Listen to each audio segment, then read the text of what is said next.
Okay संवादमा तपाईलाई स्वागत छ। आज ओके संवादका हाम्रा अतिथि हुनुहुन्छ सिद्धार्थ यातायात प्रणालीका अध्यक्ष तथा जनमुक्ति पार्टीका केन्द्रीय सचिव, सामाजिक सञ्जाल ब्युरोका प्रमुख पनि हुन्छ पार्टीका सूर्य कुमार सारू राणा मगर। सूर्य सर, तपाईलाई कार्यक्रममा स्वागत छ। धन्यवाद।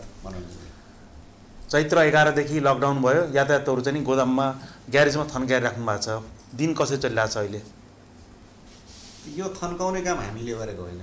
यो सरकारको जुन सरकारले कोरोना भाइरस कोभिड-19बाट आफ्नो जनतालाई बचाउनको लागि जुन लकडाउनको विश्वमा प्र्याक्टिस गरेको लकडाउनलाई यहाँ पनि लागू गरेको हुँदाखेरि चैत्र 11 देखि देशका विभिन्न स्थानमा रहेका हाम्रा सञ्चालनमा रहेका सार्वजनिक सवारी साधनहरू अहिले ग्यारेजमा र आफ्नो आफ्नो घरमा चाहिँ थन्किरहेको छ। अन्तिम पटक चैत्र 10 गते मात्र गाडीहरू गुडे अथवा चैत्र 11 रात्रि बसहरू तपाईँका चैत्र 11 गतेको बिहानसम्म गुडिरहेको थियो भन्नु पर्यो। हजुर। त्यसपछि आजको दिनसम्म आउँदा बन्दै अवस्थामा ठप्पै बन्दै हो। लगभग हिजो आज हामी लगभग 3 महिना भनौँ 90 दिन चाहिँ नि हामी लगभग गाडीहरू चाहिँ सबै खडा छन्। गाडी मात्रै होइन, हाम्रो मजदुरहरू, हाम्रो कर्मचारीहरू पनि घरमा एकदमै बन्द अवस्थामा छन्। कसरी व्यवस्थापन गर्नुभएको छ मजदुरहरूको?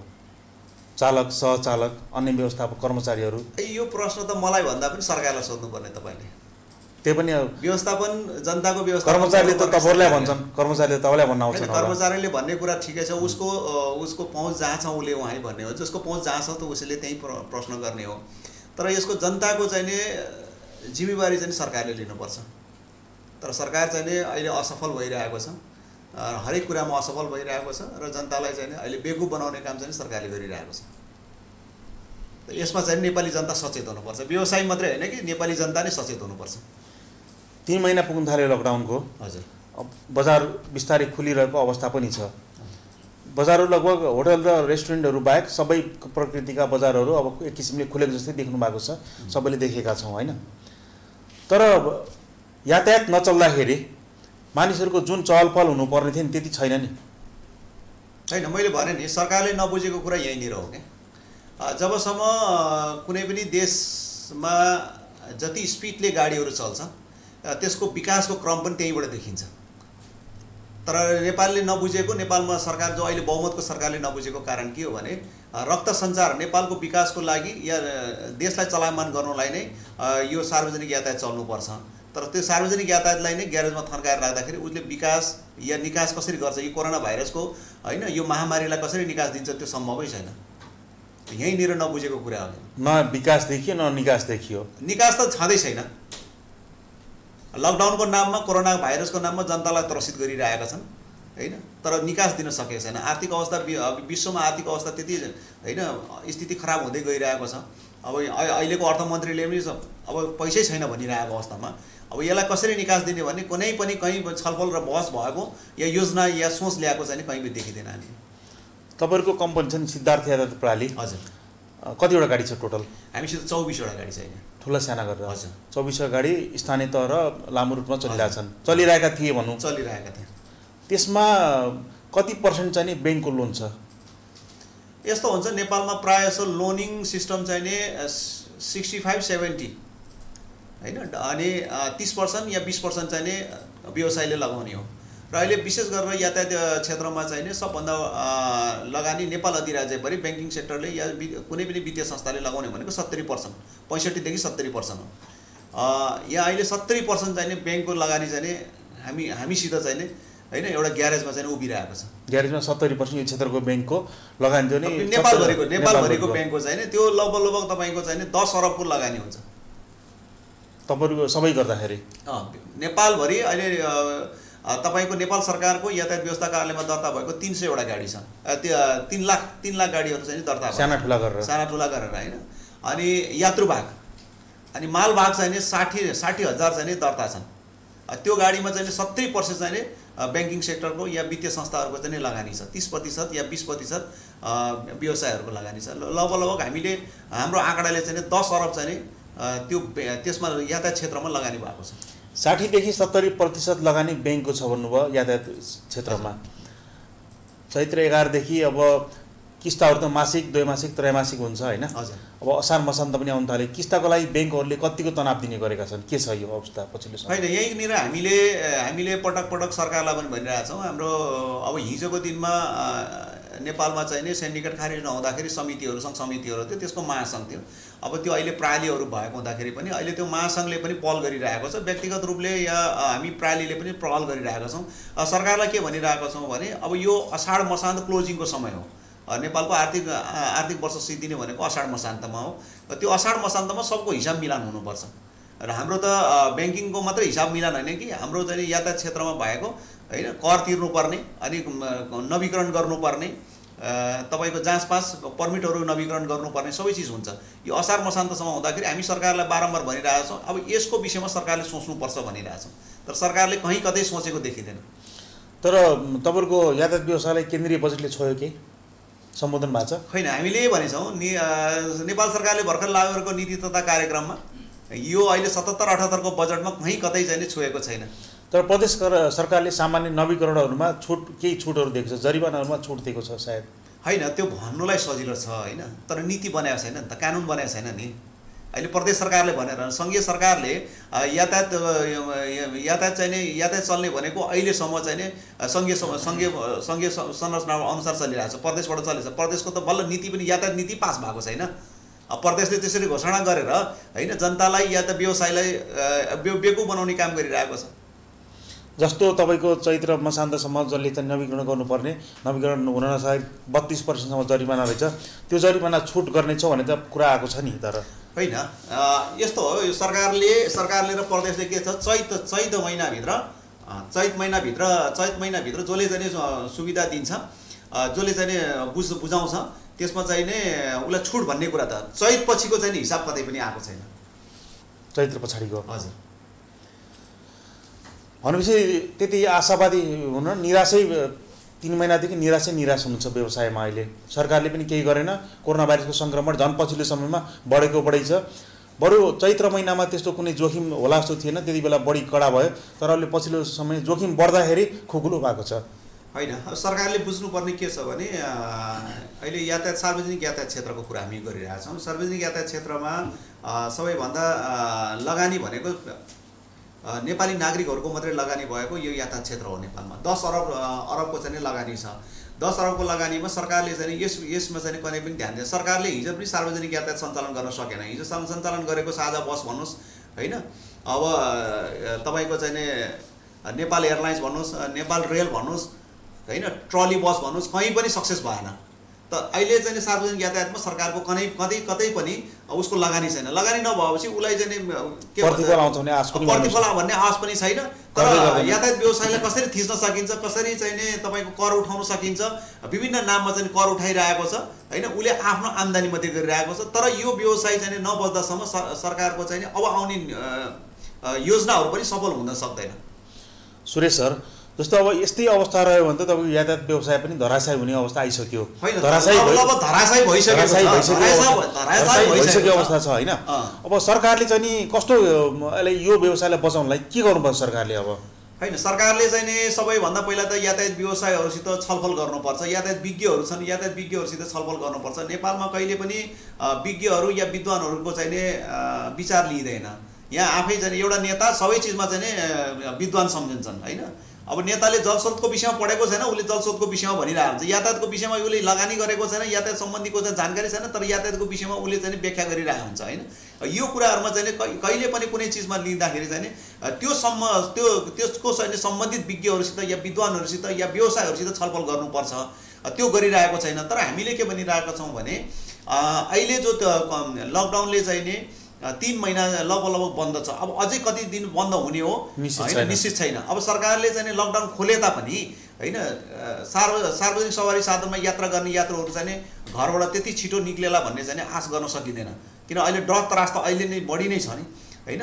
त्यसले गर्दाखेरि सरकारलाई हामीले के भनिरहेका छौँ, सरकारले चाहिँ नि जो हामीलाई चाहिँ व्यवसाय गर्न चाहिने जो अनुमति दिएको छ, अनुमति पत्र भयो, तपाईँको जाँच पास भयो होइन, कर भयो, त्यसमा चाहिँ नि केही छुट दिन सक्छ सरकारले। अहिले मान्छे बस्ने हो होइन, व्यवसाय बस्ने हो, तब न देश विकास हुने हो।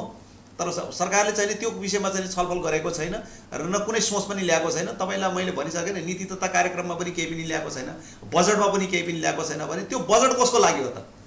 जो व्यवसायीले होइन, जब बिजनेसम्यान नै बस्दैन भने होइन, व्यापारी नै बस्दैन भने त्यो बजेट कसको लागि हो त? आखिर बजेट भनेको त व्यवसायबाट उठाउने चिज हो होइन।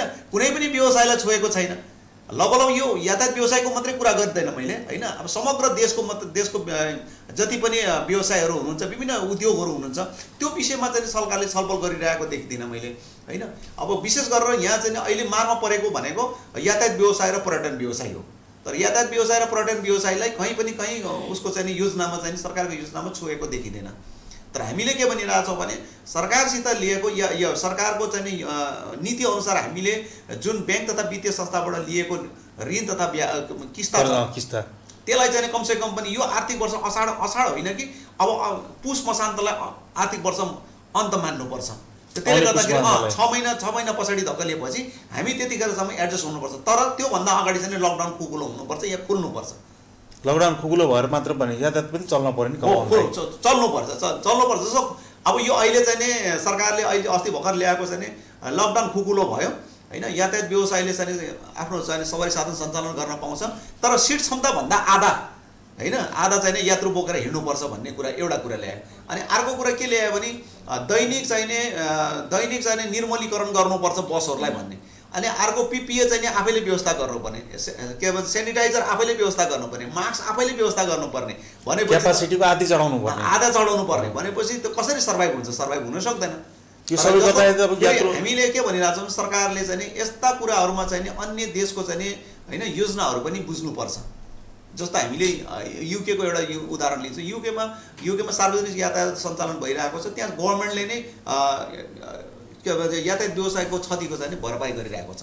जस्तो सिङ्गापुरमा यातायात सञ्चालन भइरहेको छ, त्यहाँको चाहिँ भाडा दर चाहिँ वृद्धि गरिदिएको छ होइन। तर नेपाल सरकारले कहीँ पनि कतै छलफल गरेको छैन र बचाउने कुरा त एकदम टाढाको कुरा छ। जस्तो अब यही असारभित्र चाहिँ आन्तरिक रूपमा हवाई उडान सुरुवात गर्ने कुरा भइरहेछ। आन्तरिक रूपमा हवाई उडान सुरुवात भइसकेपछि भैरवा विमानस्थलमा आउने यात्रुहरूलाई त बुटो जानु पर्ला, सबै कार चढ्ने पहुँचका त हुँदैनन्, त्यस्ता मान्छे त बसमा पनि चढ्नुपर्छ नि। आन्तरिक उडान सुरु भएसँगै आन्तरिक यातायात सुरु हुनु पर्दैन? यसमा लबिङ भएको छैन? यो यस्तो यहाँ हामीले पब्लिकले पनि नबुझिरहेको कुरा हो होइन, अब आम नागरिकले पनि नबुझिरहेको। अहिलेसम्म लकडाउन पश्चात चैत 11 पछि होइन, लकडाउन पछि यत्रो मान्छेहरू चाहिँ प्रवासी नेपालीहरू आए त होइन। काठमाडौँबाट धेरै चाहिँ नि मजदुरहरू चाहिँ नि आफ्नो जिल्लामा गए त। कुन सवारी साधनले चाहिँ घर घर पुऱ्याए त? आखिर सार्वजनिक सवारी साधनले पुऱ्याएको त नि होइन। अनि सुरुमा लकडाउन हुँदाखेरि अहिले भएका संसदमै भएका मन्त्रीहरू या सांसदहरूले नै होइन विभिन्न सार्वजनिक यातायातको बसहरू ल्याएर आफ्नो चाहिँ क्षेत्रको मान्छेहरू त पठाए त, स्थानीय तहले पठाए त। त्यतिखेर त्यो कोरोना भाइरसको चाहिँ उसलाई चाहिँ डर थिएन र आफ्नो स्वार्थमा चाहिँ जे पनि गर्न सक्ने होइन, जे पनि गरिदिने।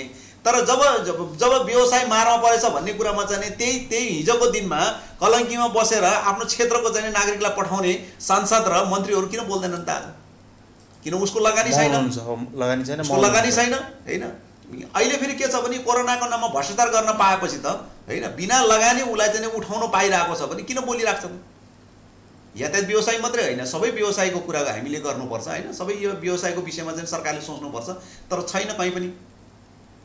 यो कुरामा चाहिँ सरकारले चाहिँ अब चाहिँ हामीले के भनिरहेको छ भने यो कुरा चाहिँ सरकारले समयमा गर्दैन भने ठुलो चाहिँ आन्दोलन हुने सम्भावना या देशलाई चाहिँ ठुलो क्षति हुने सम्भावना चाहिँ बढिरहेको छ। जस्तो तपाईँको 72 सालमा भूकम्प आयो, भूकम्पपछि पनि एक किसिमको आन्दोलन भएपछि मधेसमा आन्दोलन भयो। अहिले पनि तपाईँको एउटा कोरोना भाइरसको रूपमा चाहिँ एउटा महामारी आएको छ, यस पछाडि पनि तपाईँले आन्दोलनको कुरा गर्नुहुन्छ फेरि? अब यसले फेरि आन्दोलनको कुरा के हो भने जस्तो नेपालमा एउटा प्र्याक्टिस के छ भने जबसम्म सडकमा आउँदैन तबसम्म कुनै पनि होइन माग पुरा भएको छैन। अहिले पनि सत्तामा गएको जति पनि नेताहरू हुनुहुन्छ सडकबाटै गएका हुन्। कसैले चाहिँ नि होइन जनताको चाहिँ नि दिल जितेर जनतालाई चाहिँ कन्भिन्स गरेर गएको कोही पनि छैन। गएको भए आज चाहिँ नि यो कोरोनाको महामारीमा 3-3 महिना चाहिँ लकडाउन गर्ने अवस्थै थिएन। आज जनताले के पाइरहेको छ? तपाईँको सुरुको डे 1 देखि चाहिँ भ्रष्टाचारको कुरा न्युजहरू हामीले तपाईँहरूबाट सुनिरहेका छौँ होइन। भ्रष्टाचारको कुरा त निरन्तर सुनिरहेका छौँ। अब सेनाबाट परिचालन गर्दाखेरि पनि सेनाबाट पनि भ्रष्टाचार भयो भन्ने कुरा आउँदाखेरि पनि होइन हामीले आश गर्ने ठाउँ त छैन त। यही कुराहरूमा चाहिँ यही कुरामा चाहिँ आन्दोलन हुन्छ। सरकारले फेरि के गरिरहेको हुन्छ भने जहिले पनि एक एकवटा चाहिँ नि होइन नयाँ मुद्दा दिइरहेको छ जनतालाई भ्रमित गर्नलाई पार्नलाई चाहिँ नि यस्ता कुराहरू गरिरहेको छ। तर अब यो नेपाली जनता चाहिँ दिग्भ्रमित हुँदैन। जस्तो अब यो हाम्रो चाहिँ नि तपाईँको क्षतिको कुरा गर्दा यात्रु व्यवसायको तपाईँले चाहिँ नि किस्ता नतिर्ने ब्याज नतिर्ने भनेर त कहीँ पनि भन्नुभएको छैन। खालि यसलाई चाहिँ नि समय मिलाइदिनु, समय अवधि मिलाइदिनु पर्यो भनेको होइन, त्यति मात्र त हो होइन। यस्तो हो, हामीले चाहिँ नि जस्तो ब्याङ्क पनि व्यापार हो होइन, ब्याङ्कले पनि हामीलाई लगानी लगाएको छ। तर हामीले चाहिँ नेपाल सरकारको नीति अनुसार चाहिँ नि हामीले चाहिँ लोन लिएका हौँ होइन। हामीले पनि यो भनिरहेछौँ हामी कसैको पैसा खाएर भाग्छौँ भन्ने कुरा होइन। ब्याज तिर्नुहुन्छ किस्ता तिर्नुहुन्छ भन्ने हाम्रो त के छ भने हाम्रो त के छ भने ब्याङ्कको लगानी सँगसँगै हाम्रो जो घर जग्गा धितो छ होइन, हाम्रो सवारी साधन जो छ नि त्यो बस्नु पर्यो, हाम्रो परिवार बस्नु पर्यो भन्ने कुरा, हाम्रो मजदुरहरू बस्नु पर्यो भन्ने कुरा हो। तर सरकारले त्यति पनि सोच दिएको छैन।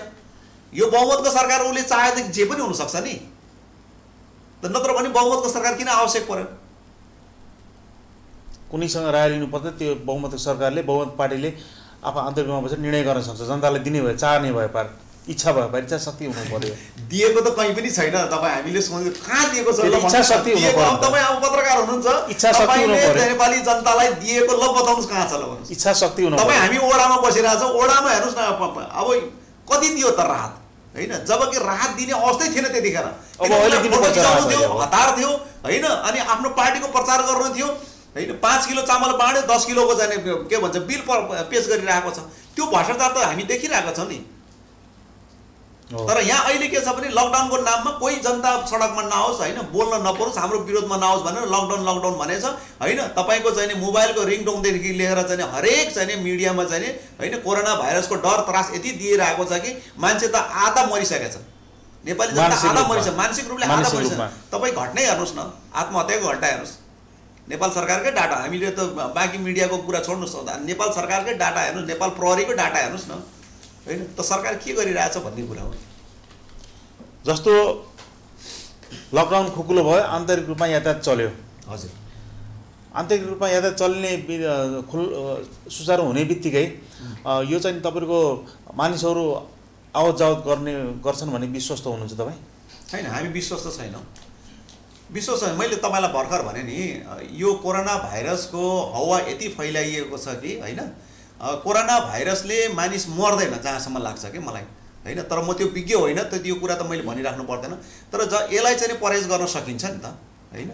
तर सरकारले चाहिँ नि यो परहेज गर्ने कुरामा चाहिँ नि कहिले पनि ल तपाईँको चाहिँ नि डेली अपडेट गर्ने, कोरोना भाइरसको अपडेट गर्ने त्यो डक्टर साहब हेर्नुहोस्, त्यो प्रवक्ता हेर्नुहोस् कसरी आउँछ।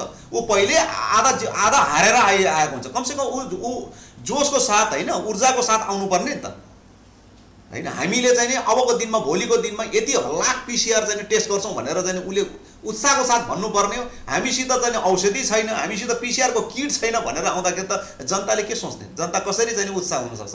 जनताको चाहिँ इम्युनिटी पावर कसरी बढ्न सक्छ?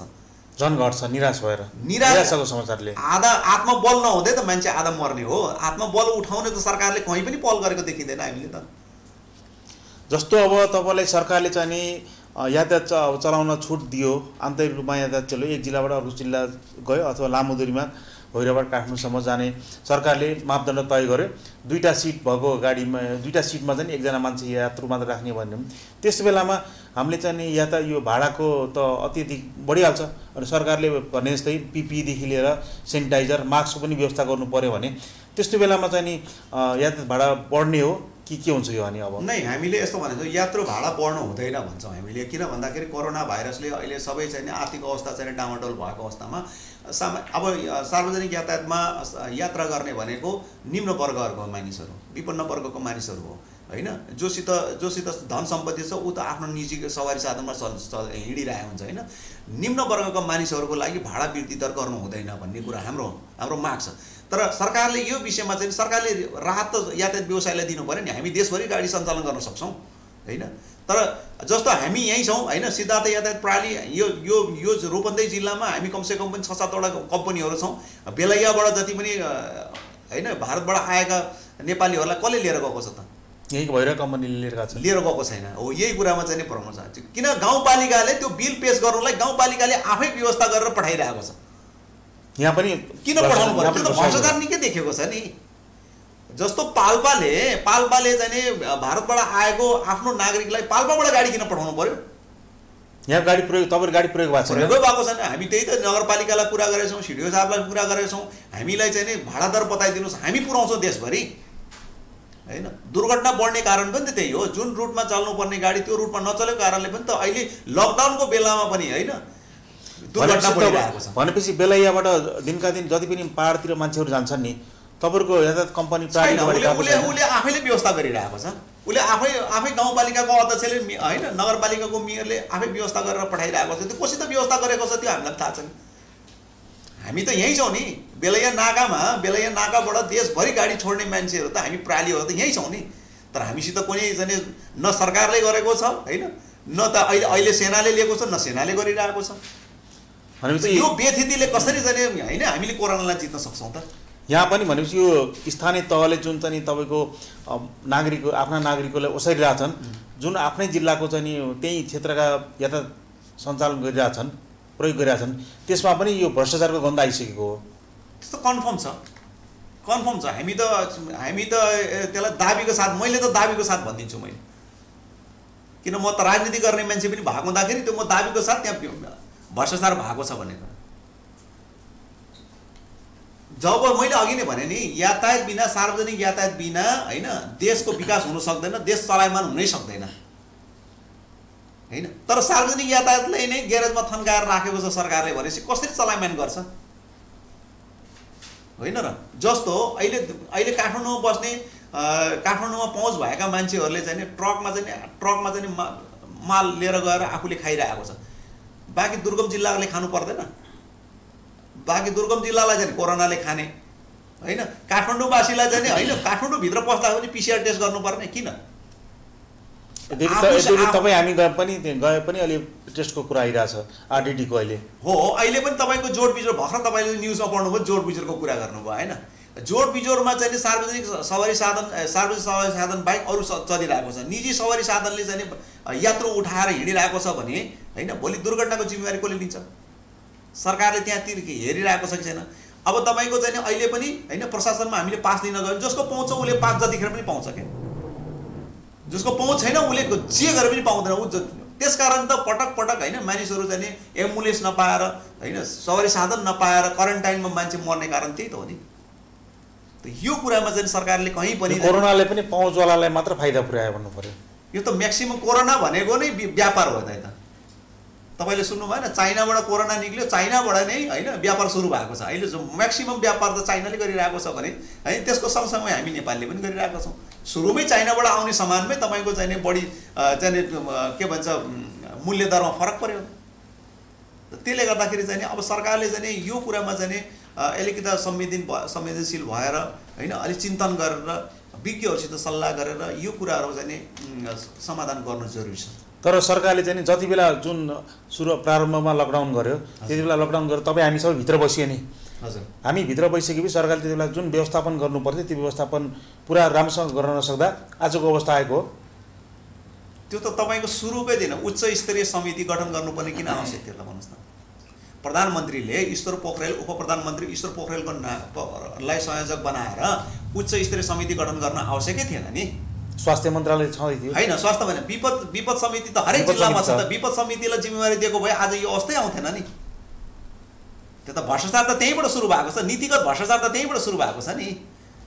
जब कुनै चिज तपाईँसित छ भने अर्को चिज कसैले ल्याएर दिन्छ भने त्यहाँ त त्यो नीतिगत भ्रष्टाचार त भइहाल्यो नि। उच्च स्तरीय समितिले औषधि किन्ने निर्णय गरिसकेपछि बल्ल स्वास्थ्य मन्त्रालयले टेन्डर आह्वान गर्ने। मैले त भन्छु स्वास्थ्य मन्त्रालय मात्रै होइन, नेपालमा अहिले 26वटा मन्त्रालय छ। बाँकी मन्त्रालयले के गरिरहेछ तपाईँको डाटाले भन्नुहोस् न मलाई। तपाईँहरू मिडिया कर्मी हो होइन, बाँकी मन्त्रालय कहाँ छ ल भन्नुहोस् न। अहिले त खालि काम देख्यो भने एउटा दुईवटा काम चाहिँ उद्योग मन्त्रालय होइन। हामी यातायात व्यवसाय हेर्नुहोस् है, हामी यातायात मन्त्रालय के गरिरहेछ हामीलाई थाहा छैन। यातायात मन्त्रालयले काठमाडौँ भ्यालीको चाहिँ के भन्छ खाल्टो पुर्यो भन्ने समाचार मात्रै हामी सुनिरहेको छौँ। यातायात मन्त्रालयले सिङ्गो चाहिँ 3 लाख चाहिँ सार्वजनिक यातायात र होइन 60,000 मालवाहक के भन्छ सवारी साधनहरू खडा छ त्यो विषयमा चाहिँ कहिले चिन्तन गरेको पाइएकै छैन हामीले। उसले त के भन्छ चलाऊ। यातायात कार्यालय सिडिओ कार्यालयको सिफारिसमा यातायात कार्यालयले पास दिनुपर्ने हो होइन? हो, त्यही गर्नुपर्ने हो, हुनुपर्ने त्यही हो नि। होइन त्यो पासको कुरा त पछिको कुरा भयो। यातायात पासको कुरा के मन्त्रालयवाइज कुरा गर्दाखेरि सिडिओ कार्यालयको लिखित पत्रमा यातायात व्यवस्था कार्यालयले सवारी पास अनुमति दिनुपर्ने हो, त्यो हो नि। होइन, तपाईँको चाहिँ नि पासको भन्दा पनि मान्छे एक जिल्लाबाट अर्को जिल्ला जानुलाई चाहिँ नि अहिले चाहिँ नि निजी सवारी साधन भएको मानिसहरू एक जिल्लाबाट अर्को जिल्लामा किन जान आवश्यक पर्यो? आवश्यक छैन नि। लकडाउन भएपछि किन आवश्यक पर्यो? सबभन्दा पहिला निजी सवारी साधनलाई चाहिँ खुला किन गर्नु पर्यो सरकारले? समस्या त अहिले के छ भने तपाईँको हेर्नु भएन, काठमाडौँदेखि लिएर बर्दियासम्म मान्छे पैदल गयो। त्यो त्यति पैदल चाहिँ काठमाडौँदेखि तपाईँको बुटोलसम्म 200-250 किलोमिटर हिँड्दाखेरि त्यहाँभित्रका त्यो 200-250 किलोमिटरका नगरपालिका र होइन गाउँपालिकाको मेयरहरूले के हेरे? त्यो सरकारले के हेऱ्यो त? कुरा त्यहाँनिर आउँछ। त हामीले के भन्छ, हामी यातायात व्यवसाय भएको हुँदाखेरि यातायात व्यवसायलाई हेर्ने दृष्टिकोण चाहिँ नि अहिलेसम्म हेलाको दृष्टिले हेरिरहेको छ। त्यो अब चाहिँ नि यातायात व्यवसायले सहँदैन। तर एउटा डरलाग्दो कुरा के छ भने नेपाल सरकारले पनि नबुझेको हो होइन, यातायात व्यवसायले सञ्चालन गरेको या नेपाल सरकारमा दर्ता भएको 3 लाख होइन सार्वजनिक यातायात र मालवाहक चाहिँ 60,000 होइन, त्यसमा चाहिँ लगभग चाहिँ नि तपाईँको 10 लाख मजदुरहरूले काम गर्छन्। 10 लाख मजदुरले त्यो मजदुर फेरि यस्तो मजदुर होइन त्यो अनपढ गँवार होला होइन, तर हरेक आन्दोलनमा सहभागी मजदुरहरू हो। उसले यहाँको उलट पलट सबै बुझेको मजदुरहरू हो। त्यो मजदुर यदि सडकमा आयो भने सरकारले के गर्छ? त्यो विषयमा सोच्ने कि नसोच्ने सरकारले बेलैमा? हरेक आन्दोलनमा हरेक जाने गतिविधिमा होइन ठक्कर खाएको हन्डर खाएको मजदुरहरू हामीसित छ। देश बुझेको मजदुरहरू छन्। अग्रपङ्क्तिमा आउँछन् पछाडि। हो, अग्रपङ्क्तिमा आयो भने के हुन्छ त? अहिलेसम्मको जति पनि राजनीतिक दलले आन्दोलन गरेकोमा सबभन्दा बढी त यातायात मजदुर नै प्रयोग भइरहेको छ। मजदुर यातायात मात्र होइन, सबै किसिमका मजदुरहरू प्रयोग भइरहेछ। त्यो मजदुरहरू आज सबभन्दा चाहिँ नि होइन हेलाको डिस्ट्रिक्टले कुनै राहत नपाएर बसिरहेको छ। सरकारले त्यो विषयमा सोच्नुपर्ने कि नपर्ने? सरकारले यो त बहुमतको सरकार हो नि त, एकलौती सरकार हो नि, चाहे भने जे पनि गर्न सक्छ। त्यो मात्र होइन, कम्युनिस्टको सरकार हो। सम्पूर्ण चाहिँ विश्वको मजदुर एक हौँ भन्ने सरकार होइन र यो कम्युनिस्ट पार्टी। मजदुरलाई हेरेको मजदुर त बिचरा भगभगै मरिरहेको छ। त्यसो भए अब तपाईँले भन्नुपर्दा तपाईँ एउटा जनमुक्ति पार्टीको केन्द्रीय सचिव पनि हुनुहुन्छ। सरकारले अहिले तत्काल गर्नुपर्ने काम के हो त अहिले? अब तत्काल सरकारले के गर्नुपर्ने भन्दा PCR टेस्ट चाहिँ बढीभन्दा बढी गर्नुपर्छ। दायरा बढाउनु पर्यो। दायरा एकदम बढाउनु पर्छ। दायरा बढाएको छैन। तर अहिले RDT टेस्ट चाहिँ किन गर्नु पर्यो? RDT टेस्ट चाहिँ त्यो भरोसा लाग्दो छैन भनेपछि त्यसलाई हटाउनु पर्छ पर्दैन कि त्यसमा बढी कमिसन छ त्यसैमा चाहिँ सरकार लागिरहेको छ होइन? तपाईँ सरकारको एप्स हेर्नुहोस् न अहिले, कोरोना एप्स, त्यसमा के छ? केही पनि छैन। यही सरकार होइन, यही प्रधानमन्त्री होइन, पहिलो मन्त्रीमण्डल बस्दाखेरि चाहिँ तपाईँको चाहिँ नि एप्पलको चाहिँ के भन्छ ट्याब्लेट बाँडेको होइन, प्राविधिक रूपले होइन डिजिटलाइज गराउँछु भन्ने चाहिँ नि यही प्रधानमन्त्री होइन र? यही सरकार होइन र? तर उसको एप्स हेर्नुहोस्, मलाई अहिले जिल्लामा कतिवटा कोरोना भाइरसबाट सङ्क्रमित छन्, कहाँ सङ्क्रमित छ भन्ने डाटा पाउँदैन मैले। तपाईँको 3 थरी डाटा हुन्छ। स्वास्थ्य मन्त्रालयको अलग हुन्छ, जनस्वास्थ्य कार्यालयको अलग हुन्छ, प्रधानमन्त्रीले के भन्नुभयो? कोरोनाबाट मरेको जम्मा 3 जना हो भन्छ। अब स्वास्थ्य मन्त्रालयले 23 जना मरेको छ। यो डाटा के हो त? जनतालाई भ्रम बनाउने, जनतालाई बेवकुफ बनाउने त्यो काम त गर्नु भएन नि त। तपाईँले भन्नु 1 नम्बरमा PCR टेस्टको दायरा बढाउनु पर्यो, 2 नम्बरमा हामीसँग समय कम छ होइन। 1 नम्बरको त PCR को टेस्ट एकदम म्याक्सिमम बढाउनु पर्छ। त्यो बढाउनु सक्छ सरकारले होइन, अनुदान पनि आइरहेको थियो, त्यो समस्या होइन। त्यसपछि जति पनि यहाँ नेपालमा चाहिँ नि होइन मजदुरहरू छन्, हिजोको दिनमा मजदुर यातायात विशेष गरेर यातायात मजदुर बढी छ, 10 लाख मजदुर छन्। अन्य जस्तो अब फ्याक्ट्रीहरूको मजदुरहरू त भारतबाट आएका त धेरै भारत गयो, तर पनि नेपालको मजदुरहरूलाई सबभन्दा पहिला चाहिँ उसको खाना बस्नको चाहिँ व्यवस्था गरिदिनु पर्यो, उसलाई राहतको चाहिँ व्यवस्था गरिदिनु पर्यो होइन। अब त्यसपछि चाहिँ सरकारले चाहिँ नि लकडाउनलाई कसरी खुकुलो गर्ने भन्ने कुरा विज्ञहरूसित सल्लाह लिनुपर्छ। होइन भने त यो देश त एकदमै असफल राष्ट्रतिर जाने अवस्था रहेको छ। परीक्षणको दायरा बढाउनु पर्यो। हजुर। अनि जो मजदुरहरू छन् उनको लागि सबै खाले मजदुरलाई चाहिँ स्पेशल कार्यक्रम लिएर आउनु पर्यो एकदमै। त्यसपछि आएर तपाईँको विज्ञहरूबाट लकडाउनलाई कसरी सुचारू खुकुलो गराउने पूर्ण रूपमा खुकुलो गराउने के मापदण्ड राख्ने भने विज्ञहरूसँग सरसल्लाह गरेर ल्याउनु पर्यो। राहतको कुरा राहत निम्न वर्गलाई दिने हो, विपन्न वर्गलाई दिने हो होइन। व्यवसायीलाई पनि करमा छुट, ब्याजमा छुट, ब्याजलाई मिना पहाडी सार्ने भनेको त्यो पनि एक किसिमले राहतै हो नि। एउटा कुरा के मैले एउटा कुरा के भन्नु, सरकारले हामीलाई के लादिरहेको छ, सङ्गीत कर भनेर वार्षिक 2000 ठोकिरहेको छ होइन। अब 3 लाख गाडीबाट 60 करोड चाहिँ वार्षिक उठाउँछ, त्यो 60 करोड कहाँ जान्छ भन्ने कुरा हामीलाई थाहा छैन होइन। एउटा सङ्गीत बज्नुलाई या सङ्गीत चाहिँ निक्लिँदाखेरि उसले रोयल्टी तिरेको हुन्छ, सबैजना अनुमति लिएको हुन्छ, तर हामीले एउटा बसमा बजाउँदाखेरि चाहिँ 2000 वार्षिक रुपियाँ तिर्नुपर्छ। किन तिर्नुपर्ने? त्यो त भ्रष्टाचार हो नि त, नीतिगत भ्रष्टाचार। तर त्यो 2000 वार्षिकमा पनि 3 महिना त गाडी चलेन, अब त्यो 3000 काटेर दिने किन? 3 महिनाको काटेर दिने? 3 महिनाको कुरा होइन कि मैले भन्न खोजेको जस्तै अब तपाईँको गाडी छ, तपाईँ गाडी किन वार्षिक नवीकरण गर्दा तपाईँले कति तिर्नुहुन्छ एउटा गाडीको सामान्य रूपमा होइन? सामान्य रूपले त अब तपाईँको चाहिँ वार्षिक कर भनेको 20,000 देखि 25,000 वार्षिक कर सरकारलाई हामीले दिन्छौँ। वार्षिक कर तिर्नुहुन्छ, त्यो नवीकरण दस्तुर मात्रै 25,000 एक वर्षको। तर 3 महिना गाडी चलेन भनेपछि सरकारले त राहत दिनुपर्ने यहीँबाट हो नि। 25% छुट त त्यहाँ दिनुपर्छ नि। अब होइन, सरकारले त के गर्नु पर्यो भने यातायात व्यवसायलाई मात्रै होइन, अहिले जस्तो हामीले मोबाइलको रिङटोनमा चाहिँ कोरोनाको विषयमा सुनिरहेछौँ नि, त्यो हामीलाई किन जबरजस्ती सुनाइरहेछ? यो त मलाई सुन्न चाहन्न भने सरकारले मलाई जबरजस्ती सुनाउने होइन? त्यो सरकार त गलत हो नि त। तर सरकारले के गरिदिनु पर्ने भने अहिलेको दिनमा एनटिसी आफ्नो हो भने सरकारले चाहिँ जति पनि एनटिसीमा लाग्नुपर्ने, मोबाइलमा लाग्नुपर्ने खर्च फ्री गरिदिनु पर्ने, फ्री कल गरिदिनु पर्ने हो, जसरी भूकम्पको बेलामा गरेको थियो। जबकि एनसेलको त्यत्रो अरबौँ रुपियाँ उसले छोड्न सक्छ भने एउटा नागरिकलाई चाहिँ कति बोल्छ र? ल 3 महिनामा कति बोल्छ ल भन्नुहोस् त? तपाईँ र हामीले मोबाइल कति परे गर्छ? 300 मिनट त होला, 300 मिनट पनि छुट दिएन, 1 मिनट छुट दिएन भनेपछि सरकार कस्तो खालको सरकार हो? इन्टरनेटमा पनि छुट दिएन।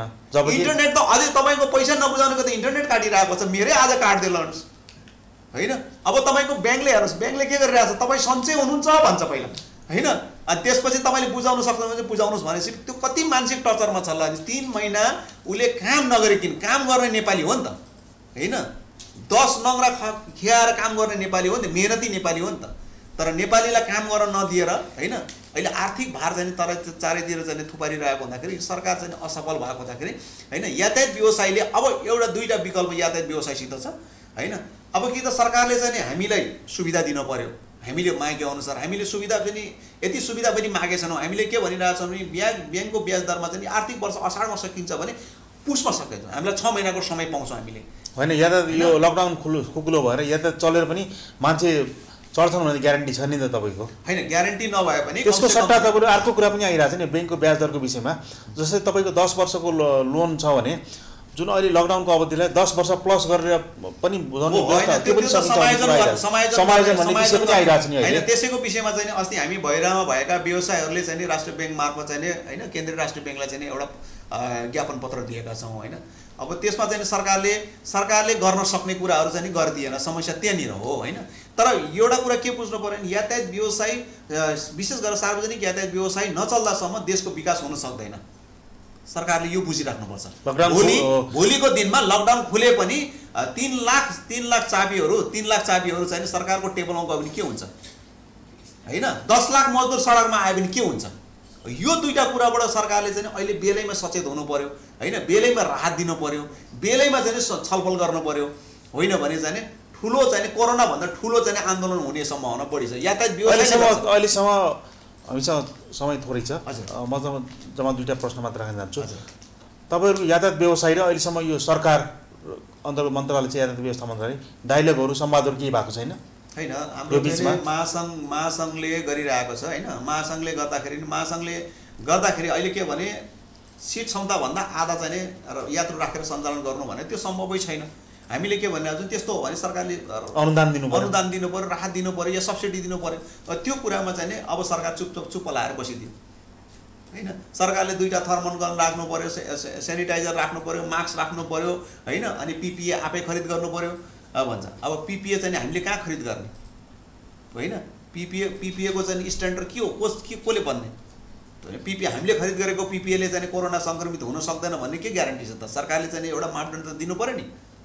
बसलाई धुनु पर्यो बसलाई धुनु पर्यो भने बसलाई कुन केमिकलले धुनु पर्यो भनेको त सरकारको चाहिँ आउनु पर्यो नि। जस्तो WHO ले भने जस्तै सरकारले मान्छ भने सरकारले भने जस्तो हामीले मान्ने हो तर सरकारको कुन मन्त्रालयले भनेको हामीले मान्ने हो? कुन औषधिले हामी गाडी धुने हो?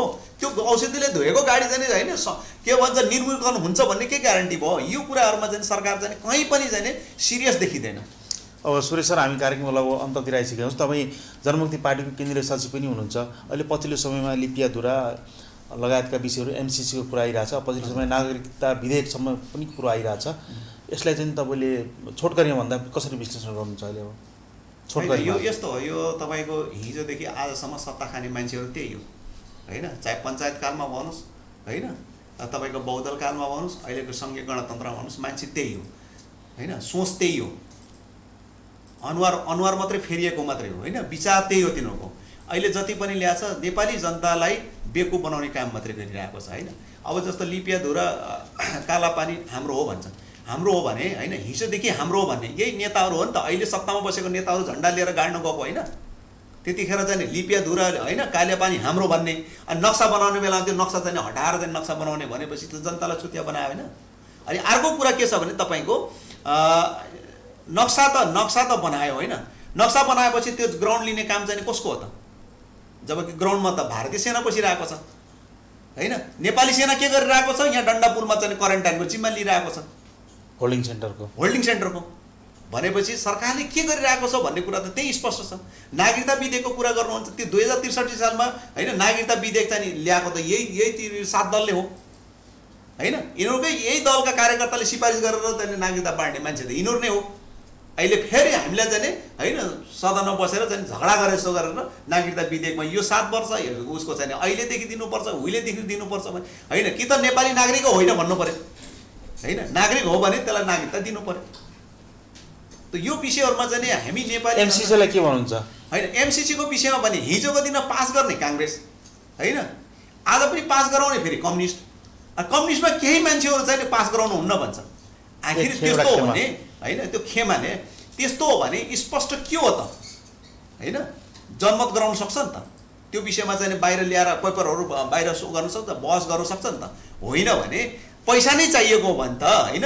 मैले भने नि त अघि सङ्गीत करमै 60 करोड उठाउँछ भनेपछि होइन, एनसेललाई त्यत्रो अरबौँ रुपियाँ छोडिदिन्छ भनेपछि होइन, हामीसित पैसा 2 रुपियाँ उठायो भने त्यो एमसिसी भन्दा बढी पैसा त यहीँ उठ्छ।